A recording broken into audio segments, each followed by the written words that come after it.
নমস্কার বন্ধুরা, সামনে রেলওয়ে গ্রুপ ডি পরীক্ষার জন্য একদম টার্গেটেড প্রশ্ন এবং লাস্ট মিনিট সাজেশনে তোমাদের পদার্থবিজ্ঞান থেকে টোটাল 20টি প্রশ্ন উত্তর নিয়ে আলোচনা করব, যেগুলি আমাদের রেলওয়ে গ্রুপ ডি পরীক্ষাতে বারবার ঘুরে ফিরে কমন আসতে দেখা যায় এবং 2026 সালের জন্য অত্যন্ত গুরুত্বপূর্ণ। একদম লাস্ট মিনিট সাজেশন, ক্লাসটি অত্যন্ত গুরুত্বপূর্ণ, প্রথম থেকে শেষ পর্যন্ত অবশ্যই তোমরা দেখে নেবে। দেখো, ফার্স্ট কোশ্চেন যেটি বলা হয়েছে যে সেলসিয়াস স্কেলে 300 কে এর মান কত। অত্যন্ত গুরুত্বপূর্ণ একটা কোশ্চেন। তো দেখো, এরকম কোশ্চেন যখনই দেবে যে কেলভিন থেকে সেলসিয়াসে রূপান্তর করতে হবে, তখন তোমরা 273 বিয়োগ করে দেবে। 273 বিয়োগ করে দিলেই কিন্তু আমাদের সেলসিয়াস স্কেলে মানটি চলে আসবে। তাহলে 300 থেকে 273 যদি তুমি বিয়োগ করো তাহলে হয় 27 ডিগ্রি সেলসিয়াস। অপশন বি হচ্ছে এখানে সঠিক উত্তর। পুরো ক্লাসে এরকমই একদম রেলওয়ে গ্রুপ ডি পরীক্ষার জন্য এক্সাম টার্গেটেড কোশ্চেনগুলি তোমরা পাচ্ছ, তার জন্য ক্লাসটি প্রথম থেকে শেষ পর্যন্ত দেখবে এবং যারা চ্যানেলে প্রথম আসছো অবশ্যই একটু ফলো করে রাখবে আমাদের পরবর্তী ফ্রি ক্লাসগুলো পাওয়ার জন্য। এবং প্রত্যেকটি ক্লাসের পিডিএফ এবং নোটস তোমরা একদম বিনামূল্যে ফ্রিতে আমাদের টেলিগ্রাম গ্রুপে পেয়ে যাবে। এই ভিডিও ডেসক্রিপশন বক্সে টেলিগ্রাম গ্রুপের লিঙ্ক রয়েছে, প্রত্যেককে জয়েন করে যাও এবং তোমরা ফ্রিতে পিডিএফ এবং নোটসগুলো ডাউনলোড করে নাও। দেখো, নেক্সট কোশ্চেন অত্যন্ত গুরুত্বপূর্ণ একটা প্রশ্ন। বলা হয়েছে জল জমে বরফ হলে কি হয়। চারটে অপশন তোমরা দেখতে পাচ্ছ। তো দেখো, জল জমে বরফ পরিণত হলে তাপ বাইরে বেরিয়ে যায়, এই কারণে একে তাপ নির্গমন বলা হয়। ঠিক আছে, অপশন বি দেখো এখানে তাপ নির্গত হয়। অপশন বি হচ্ছে এই প্রশ্নটার সঠিক উত্তর। ঠিক আছে বন্ধুরা, ক্লাসটি ভালো লাগলে অবশ্যই একটু লাইক কমেন্ট এবং শেয়ার করবে। যত বেশি লাইক কমেন্ট শেয়ার আসবে তত বেশি রেলওয়ে গ্রুপ ডি পরীক্ষার জন্য ক্লাস কিন্তু আমরা নিয়ে আসবো। দেখো, 3 নম্বর কোশ্চেন অত্যন্ত গুরুত্বপূর্ণ। বলা হয়েছে জলে বায়ুর বুদবুদের চকচকে দেখার কারণ কি। অত্যন্ত গুরুত্বপূর্ণ একটা কোশ্চেন, যার সঠিক অ্যান্সার হয়ে যাচ্ছে জলের ভিতরে বায়ুর বুদবুদে আলো সম্পূর্ণ প্রতিফলিত হয়, তাই বুদবুদ চকচকে দেখা যায়। ঠিক আছে, এটা অভ্যন্তরীণীয় পূর্ণ প্রতিফলনের জন্য হয়। অপশন ডি দেখো, অপশন ডি হচ্ছে এখানে সঠিক উত্তর। নেক্সট কোশ্চেন 4 নম্বর প্রশ্ন। বলা হয়েছে যে আপেক্ষিক রোধের এসআই একক হলো কি। তো আপেক্ষিক রোধের এসআই একক হচ্ছে ওহম মিটার, পার মিটার নয় কিন্তু ওহম মিটার। আপেক্ষিক রোধের এসআই একক হলো ওহম মিটার। এটি কোনো পদার্থের বিদ্যুৎ প্রবাহে বাধা দেওয়ার ক্ষমতাকে বোঝায়। ঠিক আছে, চলো নেক্সট 5 নম্বরে আরও একটি অত্যন্ত গুরুত্বপূর্ণ প্রশ্ন দেখে নেব, যেখানে বলা হয়েছে নিম্নলিখিতের মধ্যে কোনটি দুটি তড়িতাধানের মধ্যবর্তী বলের সঙ্গে সম্পর্কিত। যার সঠিক উত্তর হয়ে যাচ্ছে কুলম্বের সূত্র। অপশন সি, দুটি তড়িৎ আধানের মধ্যে বলের মান কুলম্বের সূত্র দ্বারা নির্ণয় করা হয়। এই বল আধানের মান ও দূরত্বের উপর নির্ভর করে। অপশন সি হয়ে যাচ্ছে সঠিক উত্তর। 6 নম্বর কোশ্চেনে অত্যন্ত আরও একটি গুরুত্বপূর্ণ প্রশ্ন। বলা হয়েছে যে প্রতিধ্বনি শোনা যায় যখন প্রতিফলকের তল কি হয়।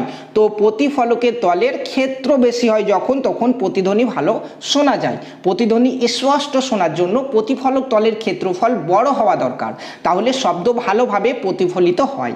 ঠিক আছে, অপশন বি হচ্ছে সঠিক উত্তর। আরও একটা গুরুত্বপূর্ণ প্রশ্ন হচ্ছে, এটা বলা হয়েছে কেলভিন স্কেলে মানবদেহের স্বাভাবিক তাপমাত্রা হলো কত। তো সেটা সঠিক উত্তর হচ্ছে অপশন বি 310। মানবদেহের স্বাভাবিক তাপমাত্রা হচ্ছে 37 ডিগ্রি সেলসিয়াস এবং কেলভিন স্কেলে তা 310 কেলভিন। সেলসিয়াসে হচ্ছে 37 ডিগ্রি সেলসিয়াস আর কেলভিনে হচ্ছে 310 কেলভিন। ঠিক আছে, মনে থাকবে। তাহলে এখানে অপশন বি হয়ে যাচ্ছে এটা সঠিক উত্তর। নেক্সট আরও একটা গুরুত্বপূর্ণ প্রশ্ন। এটা বলা হয়েছে শব্দের বেগ কিসের উপর নির্ভর করে না বলা হয়েছে। তো শব্দের বেগ চাপের উপর নির্ভর করে না। শব্দের বেগ তাপমাত্রা, মাধ্যম ও আর্দ্রতার উপর নির্ভর করে, কিন্তু সাধারণতভাবে চাপের উপর এটি নির্ভর করে না। অপশন সি হয়ে যাচ্ছে এটা সঠিক উত্তর। আরও একটা গুরুত্বপূর্ণ প্রশ্ন 9 নম্বরে বলা হয়েছে কোনো কাঁচদণ্ডকে রেশমের কাপড় দিয়ে ঘষলে দণ্ডটি যে আধানে আহিত হয় তা হলো। সঠিক উত্তর হয়ে যাবে ধনাত্মক আধান। Option A is the right answer. কাঁচদণ্ডকে রেশম দিয়ে ঘষলে ইলেকট্রন বেরিয়ে যায়, ফলে কাঁচদণ্ড ধনাত্মক আধান যুক্ত হয়। ঠিক আছে, অপশন এ হচ্ছে এখানে সঠিক উত্তর। নেক্সট কোশ্চেন অত্যন্ত গুরুত্বপূর্ণ 10 নম্বর প্রশ্ন। বলা হয়েছে যে সরল দোলগতিতে কোন রাশিটি ধ্রুবক হিসাবে থাকে। সঠিক উত্তর হচ্ছে পর্যায়কাল। সরল দোলগতি সম্পন্ন কোনো কণার একটি পূর্ণ দোলনের জন্য প্রয়োজনীয় সময় বা পর্যায়কাল, যেটা টি বলা হয়, সর্বদা ধ্রুবক বা অপরিবর্তিত থাকে। এটি নির্দিষ্ট ব্যবস্থার জন্য এর মান সময়ের সাথে বদলায় না। ঠিক আছে, একটি নির্দিষ্ট ব্যবস্থার জন্য এর মান সময়ের সঙ্গে বদলায় না। তাহলে অপশন সি হয়ে যাচ্ছে সঠিক উত্তর। আরও একটা গুরুত্বপূর্ণ প্রশ্ন বলা হয়েছে, গ্রহের গতি সংক্রান্ত সূত্র ধারণা দেন কে? যার সঠিক উত্তর হয়ে যাবে কেপলার। অপশন এতে আছে দেখো কেপলার। গ্রহের গতি সম্পর্কিত 3টি বিখ্যাত সূত্র দেন কেপলার, এগুলিকে কেপলারের গ্রহ গতির সূত্র বলা হয়। অপশন এ হয়ে যাচ্ছে এখানে সঠিক উত্তর।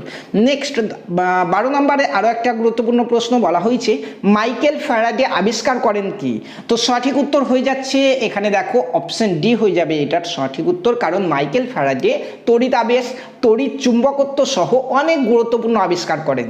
তাই সঠিক উত্তর সবকটি, এখানে সবকটি কিন্তু তিনি আবিষ্কার করেন। নেক্সট 13 নম্বরে আরও একটি গুরুত্বপূর্ণ প্রশ্ন বলা হয়েছে, এর মধ্যে কোনটি অচুম্বক পদার্থ? তো দেখো সালফার একটা অচুম্বক পদার্থ। অপশন বি, সালফার চুম্বক দ্বারা আকৃষ্ট হয় না, তাই এটি একটি অচুম্বক পদার্থ। অপশন বি হয়ে যাচ্ছে এখানে সঠিক উত্তর। নেক্সট 14 নম্বর কোশ্চেনে বলা হয়েছে যে ফ্যাডোমিটার যন্ত্র দ্বারা মাপা হয়, অত্যন্ত গুরুত্বপূর্ণ। সঠিক উত্তর হয়ে যাবে সমুদ্রের গভীরতা। অপশন সি, সমুদ্রের গভীরতা।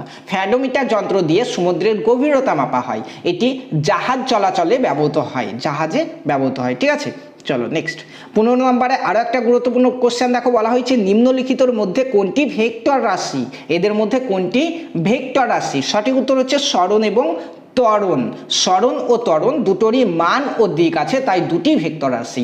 যাদের মান ও দিক থাকে তাদেরকে ভেক্টর রাশি বলা হয়। ঠিক আছে, অপশন ডি হচ্ছে সঠিক উত্তর। নেক্সট কোশ্চেন 16 নম্বরে বলা হয়েছে যে ফিউজ তার তৈরিতে ব্যবহার করা হয় কি? অত্যন্ত গুরুত্বপূর্ণ। সঠিক উত্তর হচ্ছে টিন এবং সীসা। অপশন বিতে আছে দেখো, ফিউজ তার সাধারণত টিন ও সীসার সংকর ধাতু দিয়ে তৈরি হয়। এগুলোর গলনাঙ্ক কম হওয়ায় সহজে গলে যায়, সেজন্য টিন এবং সীসার সংকর ধাতু দিয়ে ফিউজ তার তৈরি হয়। অপশন বি হচ্ছে সঠিক উত্তর। নেক্সট 17 নম্বরে আরও একটি গুরুত্বপূর্ণ প্রশ্ন বলা হয়েছে, নিম্নলিখিতের মধ্যে কোনটি উত্তম তড়িৎ পরিবাহী? দেখো সঠিক উত্তর হচ্ছে রূপো। অপশন ডিতে রয়েছে রূপো। অপশন ডি হচ্ছে সঠিক উত্তর। রূপো সবচেয়ে উত্তম তড়িৎ পরিবাহী ধাতু, এর মধ্যে দিয়ে সহজে বিদ্যুৎ প্রবাহিত হয়, তাই রূপো হয়ে যাবে এখানে সঠিক উত্তর। নেক্সট 18 নম্বরে আরও একটা গুরুত্বপূর্ণ কোশ্চেন বলা হয়েছে যে শুষ্ক কোষে সঞ্চিত শক্তিটি হলো কি? সঠিক উত্তর আমরা অনেকেই জানি রাসায়নিক শক্তি। Option B is the right answer. এখানে শুষ্ক কোষে রাসায়নিক শক্তি সঞ্চিত থাকে, এটি পরে বৈদ্যুতিক শক্তিতে রূপান্তরিত হয়। ঠিক আছে, চলো নেক্সট কোশ্চেন বলা হয়েছে যে ফ্যারাডে সূত্রের সঙ্গে সম্পর্কিত কোনগুলি বা কোনটি? সঠিক উত্তর হয়ে যাচ্ছে তড়িৎ বিশ্লেষণ। অপশন এ, তড়িৎ বিশ্লেষণ। ফ্যারাডে সূত্র তড়িৎ বিশ্লেষণের সঙ্গে সম্পর্কিত, এতে বিদ্যুতের সাহায্যে রাসায়নিক বিক্রিয়া ঘটে। ঠিক আছে, অপশন এ হয়ে যাচ্ছে সঠিক উত্তর। নেক্সট কোশ্চেন 20 নম্বরে অত্যন্ত গুরুত্বপূর্ণ কোশ্চেনটি হচ্ছে ডাক্তারি থার্মোমিটার কে আবিষ্কার করে? খুব সহজে আমরা মনে রাখতে পারি ফারেনহাইট। অপশন এ আছে দেখো এখানে ফারেনহাইট। ঠিক আছে, ডাক্তারি থার্মোমিটার আবিষ্কার করেন ফারেনহাইট, তার নামেই ফারেনহাইট স্কেলের নামকরণ করা হয়েছে। ঠিক আছে, এফ এত ডিগ্রি ফারেনহাইট বলি না আমরা, যে 10 ডিগ্রি ফারেনহাইট, এটা মনে রাখবে এরকম, তাহলে কিন্তু তোমাদের এটা মনে থাকবে। ঠিক আছে বন্ধুরা, সামনে আগত রেলওয়ে গ্রুপ ডি পরীক্ষার জন্য আমাদের প্রতাপ একাডেমির তরফ থেকে পদার্থ বিদ্যা থেকে একদম লাস্ট মিনিট সাজেশন এবং টার্গেটেড প্রশ্ন উত্তরগুলি নিয়ে আলোচনা করলাম। ক্লাসটি ভালো লাগলে অবশ্যই একটা লাইক করবে, কমেন্টে জানাবে ক্লাসটি কেমন লাগলো এবং একটা শেয়ার করে দেবে, এবং পরবর্তী ক্লাসগুলি পাওয়ার জন্য অবশ্যই একটু ফলো করে নেবে। ধন্যবাদ।